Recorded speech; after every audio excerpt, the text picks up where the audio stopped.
Hello and welcome to Inkscape for Teachers.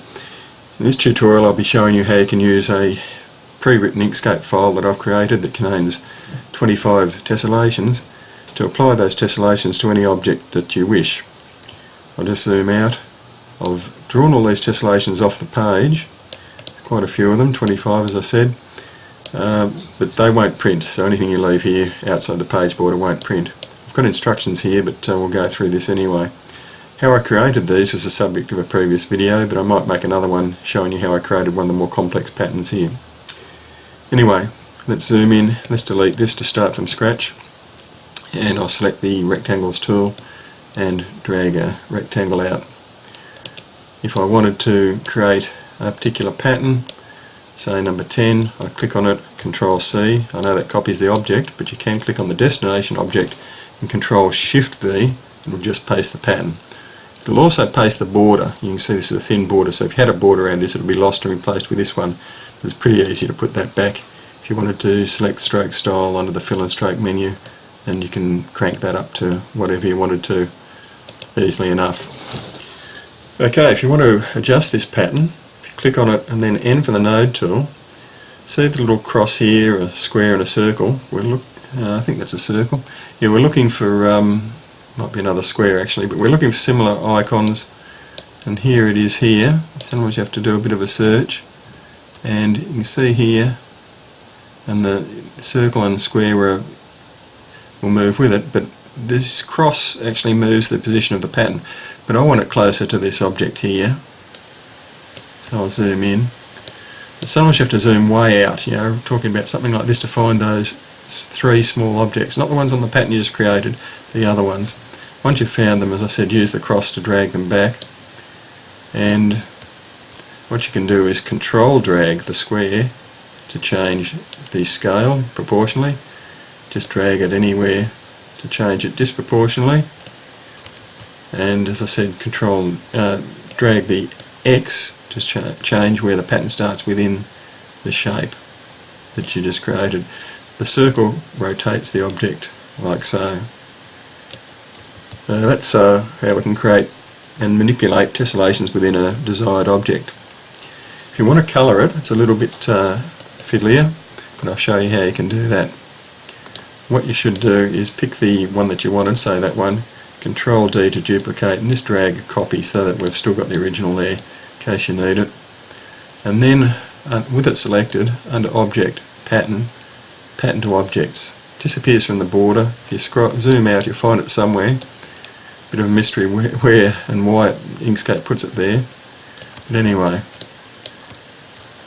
with that selected, we can change the stroke style. And again, I don't know why it's been changed, but under the fill and stroke menu, Control Shift F, change it to 0.5 or whatever border you want. Click away, and then we start selecting the shapes to colour them. So Shift click where I can get hold of a dodecagon. If you can't, just do them one at a time if that's a bit of an issue. Pick a colour, let's say yellow. You can see I haven't quite got them all. If I click that one, yes, there it is. And this one over here, yellow. And get in the triangles. If I click there, see I keep getting the dodecagon because they are sharing an edge.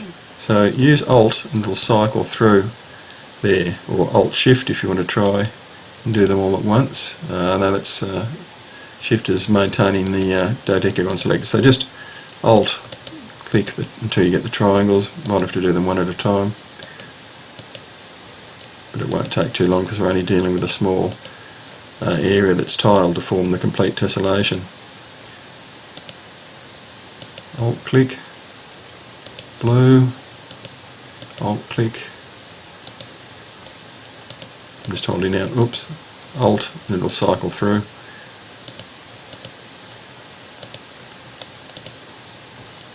No need to cycle for that one, cycle to that one. I've made that yellow, so I'll just click that and change that back to blue. So once you've got your required or desired pattern, reselect it all and hit Alt I, or you could use, if you get that object, pattern, objects to pattern, and that creates a pattern out of this. Now I can go back to say this original one, and under the fill and stroke menu, go to the fill, ensure that you've got the pattern icon selected, and then find the last pattern in all this list at the top here. The ones under here from stripes 1 to 1 downwards, these ones are Inkscape stock patterns, but these are the ones I've created or you may have created, and that's the last one. Click on that and there we have it. Again, N for node tool, and this time those icons will be around the basis square, but again we can control drag to change that or change the rotation, whatever we want to do. So, very powerful way of doing tessellations. I've done a lot of the hard work for you by creating these ones here. The other interesting thing is, just before I finish, you can even do it on shapes like an ellipse, for example. If I go to the pattern fill, that's another one I've created, but if I wanted the last one that I created, under the drop down here, as I said, it's the last one in the list, in the top list above this dividing line, and you can do that. Again, N for the node tool. Got to find those somewhere. Oh, they're around the original one. Drag it here, control drag towards the cross actually, rather than towards the circle, towards the cross, and you can fill more there. So, a very powerful technique in Inkscape for drawing accurate tessellations. I'll leave a link to the file that contains all these basis tessellations in the video description. And as always, thanks for watching.